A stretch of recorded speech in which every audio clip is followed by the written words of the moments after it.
bonjour, bienvenue à Saint-Maur-en-Poche. J'ai la chance aujourd'hui d'accueillir Maud Tabachnik et Solène Bakowski. On va parler polar, on va parler noir, hein. On va parler de ces dames qui écrivent du noir. Alors, je vous présente rapidement, parce que peut-être que tout le monde ne vous connaît pas. Maud, dans une autre vie, vous avez été kiné-ostéopathe et depuis les années 90, vous êtes devenue une incontournable du thriller français. Vous avez pris le virage de l'écriture, on va dire, dans la fin des années 90, peut-être un peu avant. Il faut prendre le micro. 91. Alors, c'est bien ça, le début des années 90. Vous avez à votre actif une quarantaine de polars. Et en 30 ans, vous nous avez tous glacé le sang. Vous nous avez plongé dans le monde des meurtres en série. Pas seulement, pas seulement, pas seulement, pas seulement. Si je vous ai glacé le sang, c'est parce que j'ai parlé de notre monde. Les meurtriers en série, j'en ai 3 ou 4, qui sont très très bien d'ailleurs, très, très actifs. Mais, mais c'est pas seulement ça le sujet. On reviendra dessus. Vous allez pouvoir développer tout ça. Solène, vous êtes enseignante. Vous avez une licence de chinois aussi. Oui. Voilà. Bon Vous avez écrit 4 romans. J'ai devant moi, on va dire, 2 générations du polar. On dit de vous que vous écrivez des romans noirs et des romans d'une noirceur folle. Waouh. Waouh. Tu confirmes ? Peut-être. Alors, ce qui est un peu étonnant, c'est que moi, j'ai pas du tout la conscience d'écrire des choses extrêmement noires. Alors, je m'en rends compte parce que c'est le retour que les lecteurs me font. Mais moi, au moment de l'écriture, j'ai l'impression d'écrire des histoires normales. C'est pas l'adjectif qui convient, mais en tout cas des histoires qui me parlent à ce moment-là, mais qui seraient pas d'une noirceur dingue. Donc, je me rends compte que oui, a priori, elles sont perçues comme très noires. Elles sont perçues. Quand on le lit, oui, toi aussi, tu nous glaces le sang. Pour d'autres raisons, d'ailleurs. Vous savez, le monde n'est pas vraiment rose clair. Hein, il y a des moments rose clair, il y a des moments jaunes, ensoleillés. La vie, c'est ça. Mais nous vivons dans un monde où les turpitudes s'imposent, où les gens manquent un petit peu d'empathie parfois. Moi, je me contente simplement de regarder ce qui se passe. Mes livres, c'est simplement, je regarde le monde, j'en parle. Alors évidemment, il y a les trains qui arrivent à l'heure, comme chacun sait. Mais ça, c'est pas trop passionnant. Trop passionnant. Oui, c'est bien comme ça. Mais c'est tout. Il suffit de regarder le monde. On me demande mais où vous allez chercher votre imagination. Eh ben, je regarde, j'écoute la radio, je lis beaucoup de journaux, je m'intéresse à notre univers, et puis c'est comme ça. Je comprends. Solène, du coup, on va rebondir sur ce que vient de dire Maud. Qu'est-ce qui fait qu'une jeune femme veuille écrire sur ce qui l'entoure, sur le monde ? Pourquoi on écrit du noir, du polar, voire du thriller pour Il y a 2 choses. Moi, je suis comme Maud. J'observe ce qui m'entoure, je regarde les infos, je lis des choses, j'écoute les histoires que mes voisins me racontent. Et des fois, ça suffit à vous glacer le sang. Il n'y a pas besoin d'inventer des trucs pas possibles. Après, sans doute que, j'imagine que Maud aussi, on a une façon de ressentir les choses qui nous en tirent peut-être un peu plus d'une manière un peu plus exacerbée. On a sans doute une sensibilité un peu à fleur de peau. C'est ce qui fait que nous, on ressent le besoin de le retranscrire. Mais tout part presque de faits... presque de faits réels, un peu digérés et sortis. Envie de parler de ce qui se passe. Envie vraiment de ça, de communiquer avec les lecteurs pour leur faire un petit peu prendre conscience aussi, quand ils ne prennent pas, des faits où il faut être vigilant. Vous voyez, où vous êtes des alerteurs. Oui, un petit peu des lanceurs d'alerte. Sans doute. Un petit peu des lanceurs d'alerte, alors un peu dans l'excès, puisqu'on raconte dans les de fiction, mais souvent au milieu d'une vraie rhétorique réelle, une rhétorique réelle. mais pour un petit peu alerter. Un livre, ça doit aussi servir à se dire, mais c'est vrai, ça se passe comme ça. C'est pas seulement de la distraction, un livre. Oui. Moi, je suis d'accord avec Maud, pardon Maud. Je pense que c'est vrai, en fait, il faut à mon avis, bon alors on n'a peut-être pas un rôle à jouer, il ne faut pas exagérer, ça fait très présomptueux de dire ça, mais en tout cas, quand j'écris des histoires, je pense que Maud c'est pareil, on essaye de donner à voir ce qui pourrait arriver si on tirait le fil un peu plus loin, ce qui est pas loin d'arriver, ce qui peut basculer en un claquement de doigts. C'est un peu l'intérêt de ce qu'on essaye de faire. Nous, on n'en est pas là, Solène et moi, et nos confrères et consoeurs actuels non plus. Mais les livres ont changé des civilisations. Les livres, malheureusement, ont créé des horreurs aussi, comme Mein Kampf ou Petit Livre Rouge. Ce sont des livres. Et ces livres-là, ils ont fait du mal, et vous avez des livres qui font beaucoup de bien. Vous voyez, c'est très important, les livres. Ça peut vraiment... Regardez un type comme Céline qui avait du talent, il a écrit des abominations. Alors ça aussi, ça a été très mauvais, vous voyez. Et c'est un homme de talent. C'est très important, les livres. Il faut faire attention aussi à ce qu'on écrit. On ne peut pas, on donne à réfléchir à des milliers de gens. Il ne faut pas faire n'importe quoi. Dans vos romans, sont présentes souvent des femmes. Et ce que j'ai remarqué chez l'une comme chez l'autre, c'est que souvent, vous ne mettez pas la femme, vous ne portez pas la femme comme une victime. Ce n'est pas une. D'accord. Elles ne sont victimes que celles qui l'acceptent.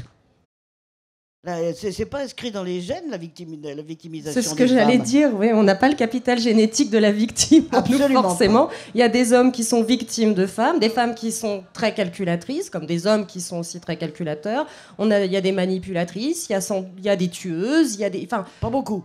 Il n'y en a pas beaucoup. Sans doute que la force physique y est pour quelque chose. Non, il ne faut pas de force physique pour tuer. Oui, c'est vrai. Il y a du tout pour tuer. Mais il y en a moins. Il faut la détermination, c'est pas la force physique.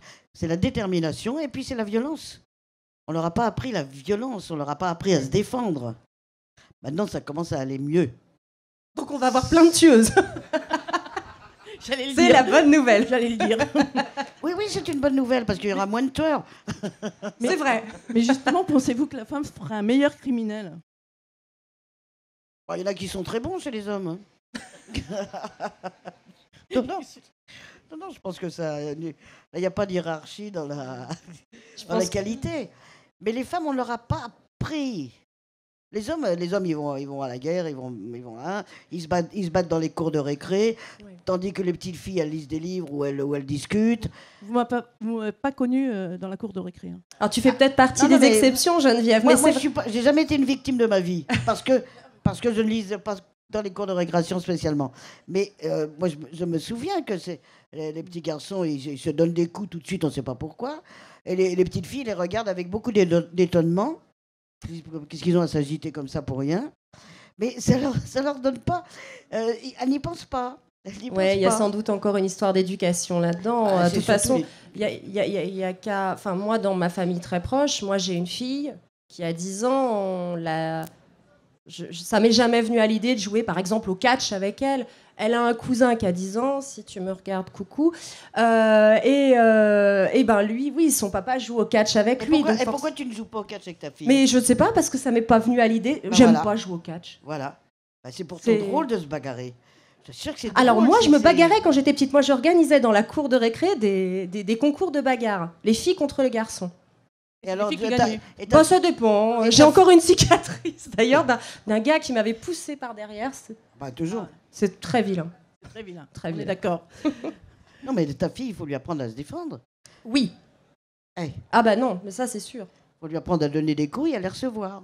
Oui, c'est vrai. Mais bien sûr. C'est vrai. C'est comme ça qu'on prend un peu conscience de ce que l'on est. Et qu'on ne fait pas ça. Non, mais il ne faut pas faire ça. Enfin, quelquefois, on est obligé. Mais non, il ne faut pas avoir cette... quand vous dites que les femmes ne sont pas victimes dans mes livres et dans ceux de Solène, c'est possible parce que, je vous dis, il n'y a pas de détermination. Tout est là. Tout est là. Je crois votre grosse expérience. Vous le croyez volontiers? Oui, volontiers. Alors, je vais présenter votre dernier livre, Scène de crime. c'est un recueil de nouvelles. Oui. Il y a beaucoup de femmes aussi Oui, filles, bah, il y a autant de femmes que d'hommes, de- j'imagine. Je trouvais qu'il y avait beaucoup d'héroïnes, voilà ce que je voulais dire. Bah, À parce que nouveau. les femmes, pardonnez-moi, je les trouve très héroïques. Je les trouve très héroïques. Par exemple, en ce moment, dans l'histoire de certains pays où il faut qu'elles résistent, ben, elles résistent très bien. Elles résistent en risquant leur vie, en ne voulant pas se voiler à Téhéran ou des choses comme ça. Elles résistent. Ce sont des héroïnes. Et dans la presque totalité de ces pays-là, elles essayent. Du coup, pour pas faire de jalouse, je vais présenter le dernier livre de Solène. Pardon, une bonne intention. C'est bien. Merci Solène de suivre. Elle a aussi, on a affaire à une Mathie. Petite fille, oui, une qui petite s'appelle fille. Mathilde. Tu mets en scène on parlait de femmes là, tu mets en scène une petite fille. Qui avait aussi, il y a une nouvelle avec une petite fille qui est assez effroyable dans votre scène de crime, Maud. Comment on arrive à mettre des enfants comme ça au cœur du noir et à emporter le lecteur dans leurs histoires et les enfants, ça nous touche forcément. Je veux dire, en tant que lectrice, les émotions, dès qu'on parle des enfants, pour le coup, qu'ils soient victimes ou bourreaux, parce que malheureusement, il y a des enfants qui deviennent bourreaux. Qui deviennent bourreaux, oui. Oui. On est tout de suite dans l'émotion. C'est dommage. On se laisse submerger justement dans notre monde par l'émotion et pas par la raison. Pas assez par la raison. Trop par l'émotion. On baigne dans l'émotion. Dès qu'il y a une victime, il y a une marche blanche avec des fleurs et des bougies. C'est de l'émotion. Ça ne sert pas à grand-chose. Ça ne sert pas à grand-chose. Expliquez-nous pourquoi, parce Maud. que c'est pas l'émotion qui fait avancer les choses. Regardez, il y a des massacres. Il y a le Bataclan. Il y a l'Hypercacher. Il y a tout ça. Qu'est-ce qu'on voit? On voit des gens avec une bougie défiler. Et il n'y a pas de réaction. Pas de réaction. On défile. Ils défilent. Les enfants sont tués. Et il y en a beaucoup d'enfants qui sont malmenés. Ils défilent. Il n'y a même pas de prise de parole. En disant, c'est assez, on arrête la violence. On est dans l'émotion, on est dans un monde d'émotion dans nos civilisations. Et vous attendiez quoi comme J'attends la de vos raison. lecteurs? J'attends la raison et j'attends une réaction. Une réaction, on dit non.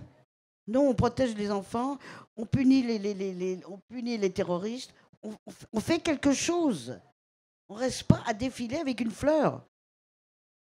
C'est déjà un début de réponse. Non, ce n'est pas un début de réponse. C'est un début d'acceptation. Bon. Ah oui, mais je suis D'accord, rude. Je suis rude. Non, mais c'est bien. Au contraire. Ça explique ce qu'il y a dans vos romans. En tout cas, pour moi, ça mes romans, explique. c'est moi. Hein. Mes Voilà. romans, c'est moi. Ah, on est d'accord. Donc, Solène, pourquoi un enfant héros d'un roman comme ça, aussi noir? En fait, au risque de paraître très très mauvaise pour ce genre d'exercice d'interview, en fait, j'en sais rien du tout. Je me pose même pas la question. Non, mais c'est vrai, moi j'écris les histoires et les personnages me viennent comme ça. Il s'avère que là, bah oui, c'était l'histoire d'une petite fille, et il s'avère que dans Un sac, c'était aussi l'histoire d'une petite fille qui est là pour le coup, qui se mue en tueuse en série. Là, on en a une qui se bastonne bien. Mais pourquoi, j'en sais rien. Franchement, c'est pas raisonné comme choix. Ça s'impose. Et puis sans doute que le prochain, ça sera pas une petite fille parce que l'histoire demande autre chose comme genre de personnage. Vous mettez beaucoup de violence dans... Peut-être que vous vous en rendez pas compte, mais vous mettez beaucoup de violence, moi, je trouve, dans vos romans. Est-ce que c'est... On en a un peu parlé tout à l'heure. Est-ce que c'est représentatif de vos craintes? Est-ce que vous l'avez subi? Est-ce que ça vient... D'où ça vient, toute cette violence? À l'une et l'autre. Oui, moi j'ai subi de la violence. Je suis une enfant de la guerre, alors j'ai subi la violence. J'ai subi une violence abominable. Et puis le monde continue à être violent. Alors je ne vois pas comment on peut ne pas réagir. Moi, ce qui me navre, c'est ça, c'est cette apathie. On ne réagit pas. On est dans un monde d'une violence folle. On peut là se faire descendre par des gens qui passent et qui tirent. C'est effrayant de penser ça. Bon, j'ai pas peur. Je le dis tout de suite, je n'ai pas peur. Mais ça existe. Ça existe et on reste. On dit, tiens, encore 3 morts, 3 égorgés. Ah bon, ben tiens, si on allait au cinéma ou si on allait au restaurant. Ça n'imprime pas. Je ne sais pas pourquoi ça n'imprime pas. Et on est dans un monde d'une extrême violence dans le monde entier. Mais le fait de continuer à vivre normalement, j'allais dire. Mais il faut vivre normalement. C'est déjà une forme de résistance. Oui, si on prend conscience dans le monde, oui, bien sûr, si on prend conscience qu'on est dans un monde où il faut être vigilant, c'est ce que je dis. Bien sûr, moi, je vis très, très normalement, je sors beaucoup, je vais au restaurant, je vais au cinéma, je vais partout, je sors avec mes amis. Je n'ai absolument rien changé à mes habitudes. Mais comment dire, je suis pas... Je sais qu'il peut se passer quelque chose et je ne veux pas qu'il se passe quelque chose. Vous dénoncez beaucoup, notamment dans votre titre, l'impossible définition du mal. Vous dénoncez beaucoup, notamment la politique. Et moi, je fais des livres. Bah oui, mais vous savez, la littérature noire, c'est politique dans la mesure où ça parle de notre monde. On ne parle pas de soi. On parle de ce que l'on voit, on parle de ce que les gens vivent, on parle de ce que nous vivons en tant que citoyens. Et c'est pour ça qu'il faut parler. Là, je parle de la Russie entre Helsinki et Poutine. Comment maintenant, ça n'a rien à voir avec le communisme, c'est pas le nirvana, mais ça n'a rien à voir. Mais quand même, c'est un pays difficile, c'est un pays dont on ne connaît pas grand-chose, parce que ce que l'on entend, on entend peu de choses, Et j'ai voulu aller voir ce qui se passe vraiment sur place. Et c'est pas une démocratie, c'est une démocrature, comme on appelle ça maintenant. Vous voyez, c'est-à-dire une dictature démocratique. C'est la nouvelle verbalisation d'un tas de pays comme ça. Et pour moi, c'était intéressant d'aller travailler là-dessus, là-bas, et de voir, de parler de ce pays, du trafic des femmes effrayant entre l'Est et l'Ouest, des guerres de Tchétchénie, de la peur qui subsiste quand même encore chez les citoyens, parce que quand on a subi ce qu'ils ont subi pendant 70 ans, on ne s'en débarrasse pas comme ça. On s'en débarrasse pas comme ça. Ça reste un peu imprégné. Mais ça va mieux. Ça va mieux. Mais c'est vrai que c'est un livre rude. En plus, il y a ce fameux serial killer là, qui a existé et qui a été exécuté il y a une dizaine d'années, qui a tué 56 personnes. C'est bien. Et c'est la traque de cet homme-là que comment dirais-je, que les autorités de l'époque communiste ne voulaient pas reconnaître, parce que dans le monde communiste, il ne devait pas y avoir de tueurs en série. C'était qu'en Occident. Donc pendant 12 ans, il a fait, et c'est une histoire totalement vraie, il a tué 56 personnes. Donc et vous voyez, c'est pour ça que mes livres se passent un peu partout dans le monde, parce que j'aime bien donner un coup de projecteur à tous les pays. On va pas partout. Même si les gens vont se balader, ils vont dans un hôtel, un restaurant, une piscine, ils ne connaissent pas le pays. Ce qu'il faut, c'est donner au lecteur aussi l'impression de mieux connaître ce pays, les gens qui l'habitent. Vous voyez, l'ambiance. Solène, vous, pour écrire du noir, vous avez besoin aussi de vous immerger dans une ambiance, dans un décor, dans un pays ? Oui, alors moi, il s'avère que mes romans se déroulent en France. À Paris, notamment pour un sac. Après, oui, moi j'ai eu besoin pour un sac. Il y a une scène où un des personnages se retrouve en cellule de dégrisement. J'ai été me faire enfermer moi-même dans une cellule de dégrisement. Alors pas pendant une nuit. Hein. Facile ça. De dire que c'est pas. De dire que c'était pour le roman. Non, mais il s'avère que je bois pas en plus. Alors pour le coup, c'était vraiment une expérience très différente de ce que j'ai l'habitude de connaître.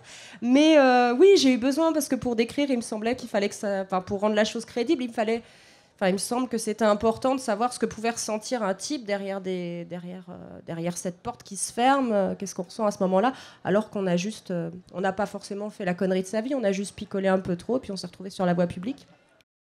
Voilà. Bon, après, oui, moi j'aime me promener dans les endroits que je décris, j'aime m'imprégner de ça. Bien voilà, c'est déjà terminé. J'espère que vous avez découvert 2 auteurs. J'espère aussi que vous allez les retrouver sur leur stand. Je vous rappelle leur livre, Un sac, qui est le premier roman édité en tous les cas de Solène. Le dernier, tout dernier de Maud, scène de crime, des nouvelles effrayantes. Puisque je suis avec Maud, je reste avec elle. Et là, on est dans le politique. L'impossible définition du mal. Si vous aimez la Russie et l'âme slave, vous n'allez pas être déçus. Et enfin, une bonne intention. Attention, celui-ci fait mal aussi. Merci beaucoup.